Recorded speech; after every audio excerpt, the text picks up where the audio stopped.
Good morning students कैसे हैं आप? आई होप अच्छे ही होंगे। वैसे भी घर में रहिए, स्वस्थ रहिए और अपनी स्टडी पे कंसंट्रेट कीजिए, ठीक है। पेरेंट्स का कहा मानिए, छोटी मोटी बातें हैं, इन चीज़ों पे तो आप, मुझे पता है इतना तो आप फॉलो करते ही होंगे। चलिए स्टूडेंट्स, नेक्स्ट जो बातें हम वो डिफाइन करते हैं। अभी क्वेश्चनों के अंदर हम एपी का टॉपिक करवा रहे थे। एपी के अंदर हमने आपको कुछ क्वेश्चंस कराए थे, कुछ वीडियोज़ वगैरह दे चुके हैं हम 2-3 वीडियोज़ एपी की, जिनमें मैंने आपको सीक्वेंस सीरीज़ के बारे में बताया था, एपी के बारे में भी बताया था, एपी क्या होती है 10th में पढ़ चुके हैं, इसलिए मैंने थोड़ा शॉर्ट में बताया था। कुछ क्वेश्चंस हम डिफाइन कर चुके हैं, उसी तरह से मैंने एक नेक्स्ट क्वेश्चन और लिखा है आज, तो आज कुछ क्वेश्चन और डिफाइन करते हैं। क्वेश्चन ही है और क्या है इनके अंदर, नहीं थोड़ा चैप्टर लेंदी है, लेकिन हम आराम से कराएंगे आपको चैप्टर, ताकि आपको ईजिली समझ में आ सके, मेन बात ये, ठीक है। तो चलिए स्टूडेंट देखिए, नेक्स्ट क्वेश्चन लिखा है मैंने, in AP 24th term is twice the 10th term. मतलब किसी एपी के अंदर 24th जो टर्म है वो 10th टर्म की ट्वाइस है, मतलब डबल है, ठीक है। तो पहले जो गिवन है वही लिखते हैं। गिवन क्या गिवन है? 24th टर्म मतलब A24, ए मतलब टर्म, 24 मतलब 24th टर्म हो गई है ना। 24th टर्म 10th टर्म की, ये हो गई 10th टर्म की ट्वाइस है ये। तो मैं इसको 2 से करता हूं मल्टीप्लाई, दोनों इक्वल हो गई, क्योंकि ये इससे डबल है, तो मैं इसको 2 से करता हूं मल्टीप्लाई, दोनों बराबर हो गए। क्लियर है? ये पार्ट आपको गिवन है। तो पहले मैं यहां से लिखूं वैल्यूज। तो अब तो क्लियर स्टूडेंट्स, इतने क्वेश्चन करवा चुके हैं, सीधी भी राइट कर सकते हैं हम। तो यहां से क्या वैल्यू आएगी? A1 plus 23D equals to यहाँ पे 2 इंटू A1 प्लस में 9D हो गया। नेक्स्ट यहाँ पे हो गया A1 प्लस में 23D equal to 2A1 plus में 18D। इसको यहाँ ले आओ, इसको यहाँ ले आओ, या इसको यहाँ ले आओ, चलो ऐसे कर लो। तो माइनस का A1 बचेगा, 18D माइनस के 23D, 2A1 यहाँ ले आया तो माइनस A1, ये इधर आया तो 18 माइनस 23, तो आंसर आएगा minus A1 equals to minus के 5D, माइनस से माइनस कट हो गया, then A1 equal to 5D। Equation number first, ठीक है। ये आपको एक रिलेशन मिल गई इनके बीच में। अब नेक्स्ट चलिए, जो प्रूव करना है वो, prove that 72th term is twice the 34th term, ये प्रूव करना है। देखो, तो पहले मैं क्या निकालूं, समझाऊंगा बाद में क्या प्रूव करना है। पहले आप 72 टर्म निकालिए। नाउ A72, तो क्या हो जाएगा? A1 प्लस में 71D, इसका मतलब A1 की जगह वैल्यू हो गई 5D, रख दे यहाँ पे। 5D प्लस में 71D इक्वल्स टू 76D हो गया, ठीक। नेक्स्ट चलें, आपको अब निकालना है A34, ये 34 है, तो क्या होगा? A1 प्लस में 33D, A1 प्लस 33D, तो इक्वल टू क्या आएगा? A1 की वैल्यू फिर से 5D प्लस में 33D, मतलब 38D हो गया, है ना स्टूडेंट्स। प्रूव ये करना है कि 72th टर्म है वो भी डबल है 34th टर्म की, इसी एपी की। तो डबल मतलब ये डबल है इससे, तो मैं इसको 2 से मल्टीप्लाई इंप्रूव करवा दूं, इसके इक्वल हो जाए दोनों पार्ट। देखो कैसे कर सकता हूं। अगेन क्या होगा? अगेन में A72 इक्वल टू 76D है, मैं इसको यू लिख दूं 2 इंटू में 38D, तो एक ही बात है। 72 को लिख दिया मैंने, 2 इंटू 38, 76 ही आएगा, और 38 की वैल्यू है A34, हाँ, तो 2 इंटू में A34, और यहाँ पे हो गया A72, हैंस प्रूव्ड। या कुछ और प्रूव करना है? यही तो है कि ये वाली टर्म इसकी डबल है, तो डबल ही है, इसको 2 से प्रूव कर दिया मल्टीप्लाई में। क्लियर? सिंपल क्वेश्चन है, ज़्यादा कोई मैटर नहीं करता क्वेश्चन पर, ठीक है। नेक्स्ट चले, देखिए नेक्स्ट।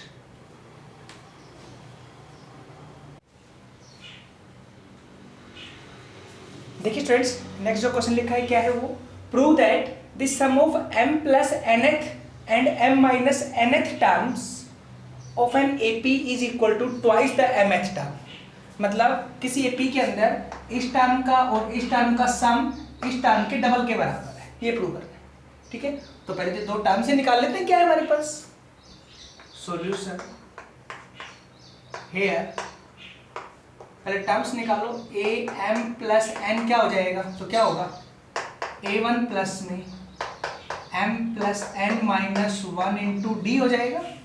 इतना ही तो है, सिंपल ही सम है ना, मतलब सिंपल वैल्यूज हमारे पास। नेक्स्ट मैं ए एम माइनस एन निकालता हूँ, तो क्या आएगा A1 प्लस में m minus n minus 1 into d हो गया। सीधा फॉर्मूला फॉलो किया, m की जगह m प्लस एन और n की जगह m माइनस एन रखा है, और कुछ भी नहीं है। ये फर्स्ट है और ये सेकंड है, दोनों का सम करना है।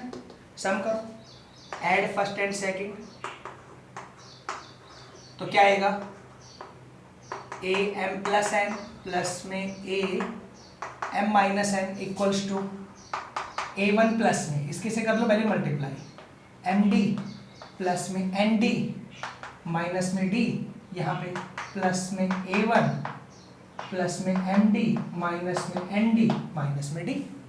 हाँ तो एन डी से एन डी कैंसिल हो गया, तो क्या बचा, ये दोनों सम होके 2A1 प्लस में M D plus m d कितने हो गए 2MD माइनस कितने हुए 2D।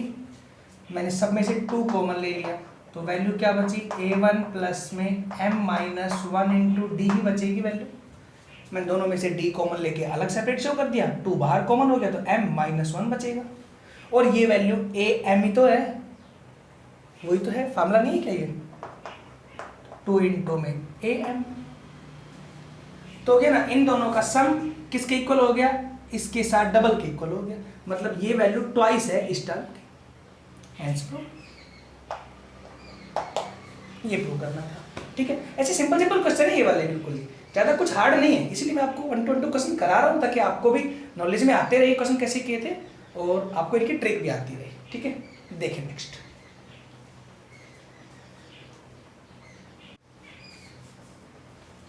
देखिए स्टूडेंट्स, जो नेक्स्ट क्वेश्चन लिखा है वो क्या है, if m times the mth term of an AP is equal to n times the nth term, मतलब एक AP की mth टर्म है उसको m से करो मल्टीप्लाई, और जो nth टर्म है उसको n से करो मल्टीप्लाई, दोनों इक्वल है, then show that m plus nth term is 0, तो ये टर्म 0 की इक्वल होगी, ये प्रूव करना। ठीक है, तो करें सॉल्यूशन में, गिवन है क्या MAM इक्वल्स टू NAN, कि mth टर्म को m से मल्टीप्लाई, nth टर्म को n से मल्टीप्लाई, दोनों इक्वल है, ये गिवन है पार्ट। रखें वैल्यूज अब, हाँ तो m और an की वैल्यू हो गई A1 प्लस में m minus 1 into d equals to, इसमें हो गई n इंटू में A1 प्लस में n माइनस 1 इंटू डी, यही हुआ। करें मल्टीप्लाई, इसकी से कर दे पहले, MA1 प्लस में m स्क्वेयर डी माइनस में MD, m की यहाँ पे d की यहाँ, इक्वल्स टू NA1 प्लस में n स्क्वेयर डी माइनस में ND। ठीक है स्टूडेंट्स, हो गया पहले यहाँ पे। अब बनाते हैं ये वाली कंडीशन जो आपको निकालनी है, वो सारे पार्ट इधर लेके आ जाओ पहले। MA1 प्लस में m स्क्वेयर डी माइनस में MD माइनस में NA1 माइनस में n स्क्वेयर डी प्लस में ND इक्वल्स टू 0 हो गया। अब इसमें से और इसमें से A1 कॉमन ले लो, then m minus n into में A1 हो गया प्लस में, और इन सारे पार्ट से d कॉमन ले लो, तो यहाँ बनेगा m स्क्वेयर माइनस में n स्क्वेयर माइनस में m प्लस में n मल्टीप्लाई में इंटू में d इक्वल्स टू 0। देखो ये 2 टर्म्स तो मैंने कंबाइन किए एक साथ, और बाकी बचे टर्म्स में से मैंने d सब में था, d सब में कॉमन ले लिया, इक्वल टू 0 हुआ। ठीक है, अब पार्ट करना क्या है हमने, वो देखिए आप, या फैक्टर बनाओ, फैक्टर बन रहे हैं अंदर अंदर, m माइनस n इंटू में A1 प्लस में, तो यहाँ बन जाएगा देखो इसका factor m minus n into में m प्लस n, और यहाँ मैंने दोनों में से माइनस कॉमन लिया, then m minus n into d equals to 0। इसके फैक्टर बनाए, इसमें से माइनस कॉमन लिया, ये बना, लास्ट में डी इंटू में 0 हो गया। इसमें से इसमें तीनों में से m माइनस n कॉमन है, हाँ तो m माइनस n कॉमन क्या आएगा यहाँ पे A1 प्लस में ब्रैकेट m प्लस n, और यहाँ पे माइनस 1 इंटू में d इक्वल टू 0 हो गया। ठीक है स्टूडेंट्स, अब ये टर्म्स तो a M plus n terms हो ही गई, देखो ना ये हमारे पास मान लीजिए एन, तो N minus one into D, A one plus N minus one into D, तो ए एन हो गया, एन की वैल्यू एम प्लस एन है, तो ये तो टर्म्स वो हो ही गई हमारे पास ए एम प्लस एन, तो ये बना m minus n into a M plus N equal to zero, इसके अकॉर्डिंग लिखा मैंने, ठीक है। दो टर्म्स मल्टीप्लाई में जीरो के बराबर, मतलब दोनों अलग अलग जीरो के बराबर, this implies M minus N equal to zero और A M plus N equal to zero, हो गया। यहां से हो गया एम इक्वल्स टू एन और A M plus n equals to zero, यही हुआ ना कि यहां से m इक्वल टू एन हो गया। तो स्टूडेंट्स अगर m इक्वल टू एन है, देखिए ध्यान से, अगर m और n दोनों इक्वल है, m तो यहाँ पे भी n होता है, n n n n, तो दोनों बातें बराबर ही होती, तो फिर हम क्या प्रूव कर रहे हैं क्वेश्चन में, ये तो पार्ट वैसे ही कर रहे, खत्म पार्ट, तो क्या बचा फिर हमारे पास, नहीं। तो अगर दोनों बातें बराबर होती तो ये कंडीशन बनती नहीं हमारे पास, तो क्या लिखोगे, this implies m not equal to n, क्या बचा ये वाला part, a m plus n equals to zero, ये प्रूव करना है। समझ आया कि यहाँ तक कैसे हुआ है, ठीक है। तो ये वाला केस था स्टूडेंट्स जो मैंने कंप्लीट करवा दिया है यहाँ पे। अभी नेक्स्ट पार्ट देखिए इसके लिए।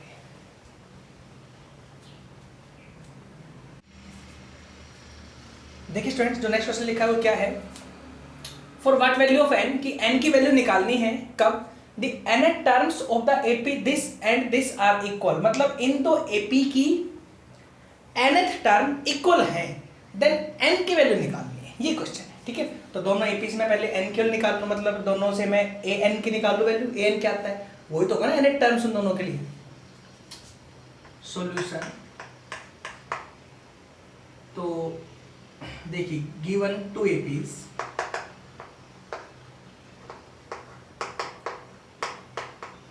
क्या क्या हमारे पास AP पहली 10 17 अप टू, एंड सेकंड है 63 65 67 अप टू, हो गया। इन दोनों AP से आपने पहले तो nth टर्म्स निकालनी है, तो यहाँ से पहले तो D निकाल लो, D कितना आएगा, तो 10 माइनस 3 इक्वल टू 7, यहाँ से an बोलो, तो a1 प्लस में n minus 1 into d, a1 की वैल्यू है 3 प्लस में n माइनस 1 इंटू में 7, इसका मतलब हो गया 3 प्लस में 7n माइनस 7n माइनस 4, ठीक है। नेक्स्ट चले, यहाँ से बोलो d क्या आएगा इस टर्म से, हाँ तो 65 माइनस 63 इक्वल टू 2, यहाँ से an equals to a1 plus में n minus 1 into d, a1 है 63 प्लस में n माइनस 1 इंटू डी की वैल्यू है 2, तो ये आएगा 63 प्लस में 2n माइनस के 2, तो ये हो गया 61 प्लस में 2n, ठीक है स्टूडेंट्स। तो ये an इस AP के लिए है, ये d इस AP के लिए है, यहाँ पे ये दोनों अलग अलग बातें हो गई। अकॉर्डिंग टू क्वेश्चन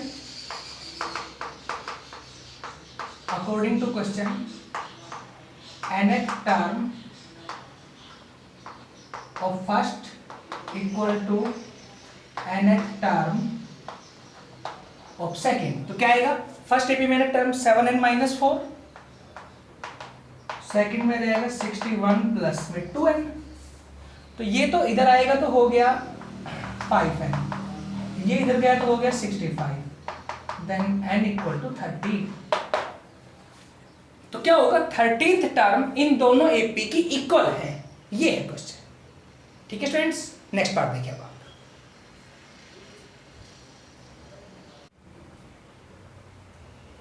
देखिए स्टूडेंट्स में नेक्स्ट क्वेश्चन लिखा है, थोड़ा इंपॉर्टेंट क्वेश्चन है, काफी थोड़ा लेंथी जाने वाला क्वेश्चन है क्योंकि काउंटिंग वगैरह ऐसी दे रखी है आपको ना।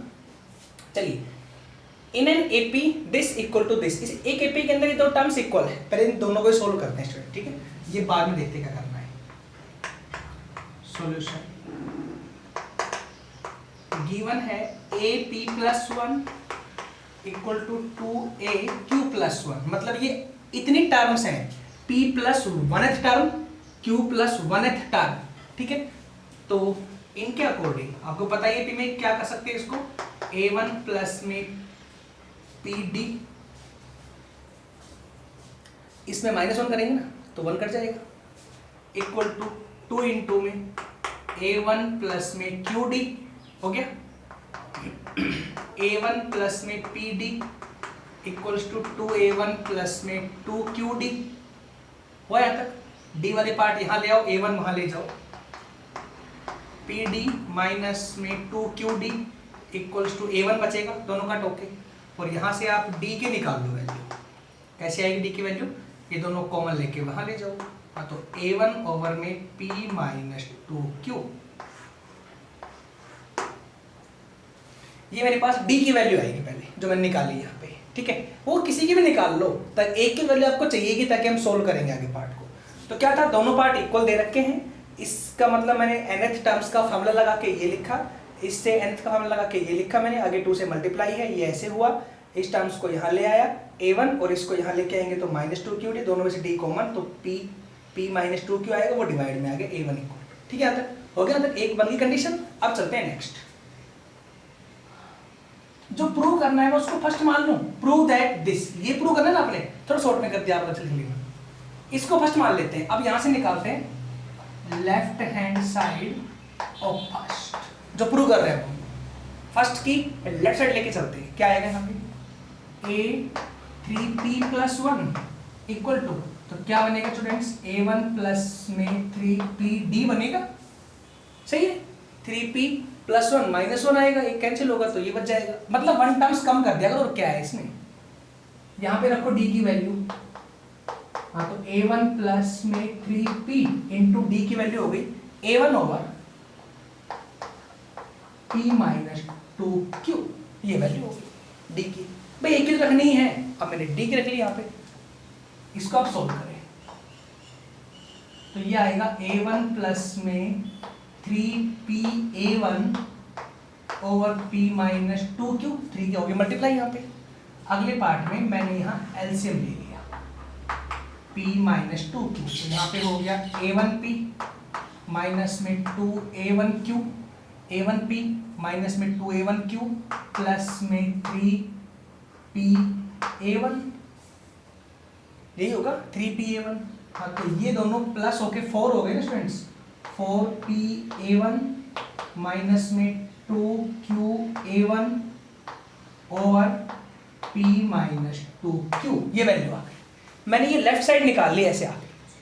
अब निकालते हैं right hand side, right hand side of first, क्या है वैल्यू, 2a+p+q+1 इक्वल टू, तो इसके इक्वल टू तो सेम, और ब्रैकेट इसकी जगह वैल्यू आ जाएगी क्या, a1 प्लस में ये 1 हटाओ और ये लिखो सिंपल p प्लस q और इंटू में d, ये वैल्यू आ गई, रखो d की वैल्यू, सोल्व कर दो, यहाँ पे हो गया 2a1 प्लस में 2 इंटू में p प्लस q और रखो d की वैल्यू, वैल्यू है d की this, a1 over p minus 2q, हो गया, एलसीएम लो, सेम केस है यहाँ पे, इस ऊपर क्या है मैंने अभी p माइनस 2q, तो क्या एलसीएम आएगा 2a1p, इसकी यहाँ मल्टीप्लाई माइनस में 4a1q, इसकी से मल्टीप्लाई 2a1p, इसकी से मल्टीप्लाई 4a1q प्लस में इसकी से मल्टीप्लाई 2a1p प्लस में 2a1q, हो गया यहाँ तक। नेक्स्ट स्टेप में तो कुछ कट हो रहा है, देख लेते हैं अभी यहाँ पे हमारे पास, कट तो कुछ भी नहीं हो रहा, लेकिन ये दोनों ऐड हो क्या बनाएंगे 4a1p, ये दोनों बनाएंगे माइनस के 2a1q, डिवाइड में आ गया p माइनस 2q। तो देखिए स्टूडेंट दोनों इक्वल आए नहीं आए, लेफ्ट साइड तो मैंने ये निकाल रखी है, राइट साइड यहाँ से ये हो गई, तो दोनों पार्ट इक्वल ही है, हेंस प्रूव, जो प्रूव करना है आपने वो, तो सिंपल सा केस है, this implies left hand side equals to right hand side, hence prove. तो देखिए काफ़ी क्वेश्चन ऐसे भी होते हैं कि आप इस तरह प्रूव करें उनको, मतलब कैसे भी हो बस आंसर शो होना चाहिए, रिजल्ट आना चाहिए, मेन प्रॉब्लम ये। ठीक है स्टूडेंट्स, हो जाएगा ऐसे, कोई डाउट आई होप नहीं होना चाहिए, सिंपली वैल्यूज है और पढ़ भी चुके हैं अभी चैप्टर वाला। ठीक है, चलो नेक्स्ट वन क्वेश्चन वो डिफाइन कर लेते हैं इसमें।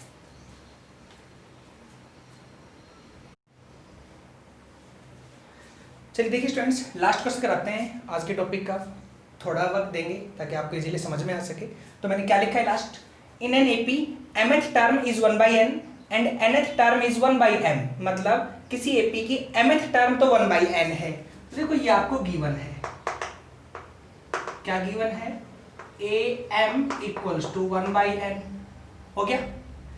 nth टर्म 1/m है, तो देखो पहले तो यहां से लिख लेता हूं, तो इसका मतलब ये हो गया ना a1 प्लस में m-1 into D equal to 1/n हो गया। क्लियर है, इसको मैंने फर्स्ट इक्वेशन मान लिया अभी। सेकंड है nth term is 1/m, nth an equal to 1/m हो गया, तो इसका मतलब क्या हो गया, a1 प्लस में n-1 into d equals to 1/m हो गया, इक्वेशन नंबर सेकंड। इस तरह हमारे पास गिवन इक्वेशन में फर्स्ट और सेकंड बन गई। Find m into nth term, और जब भी कोई टर्म निकालना तो आपको a1 और d चाहिए, तो पहले मैं a1 और d निकाल लेता हूँ, करें, हाँ तो दोनों को लेस कर लेता हूँ पहले, सबट्रैक्ट 1 फ्रॉम सेकंड, फर्स्ट को सेकंड में लेस कर लो, तो इससे ये कैंसिल हो गया। ठीक है स्टूडेंट्स, इसमें से ये होगा ना लेस, देखो ये होगा n-1, भाई इसमें से लेस कर रहा हूं n-1 और माइनस में m+1 इंटू में d, दोनों में d कॉमन ले लिया, ये दोनों तो कट हो गए, इन दोनों मैंने d कॉमन ले लिया, इसमें लेस होगा तो n-1 पहले बाद में -m+1 हो जाएगा, क्योंकि बाहर साइन माइनस कर दो माइनस प्लस हो जाएगा, यहाँ पे हो गया इक्वल टू, यहाँ पे ये पहले 1/m और माइनस में 1/n हो गया, अगले पार्ट में 1 से 1 कैंसिल हो गया, n-m इंटू में d इक्वल्स टू, यहाँ मैंने एलसीएम ले लिया mn, तो यहाँ आ जाएगा n-m, और इससे ये भी कट हो गया, तो ओवरऑल वैल्यू क्या आई स्टूडेंट d की, 1/mn।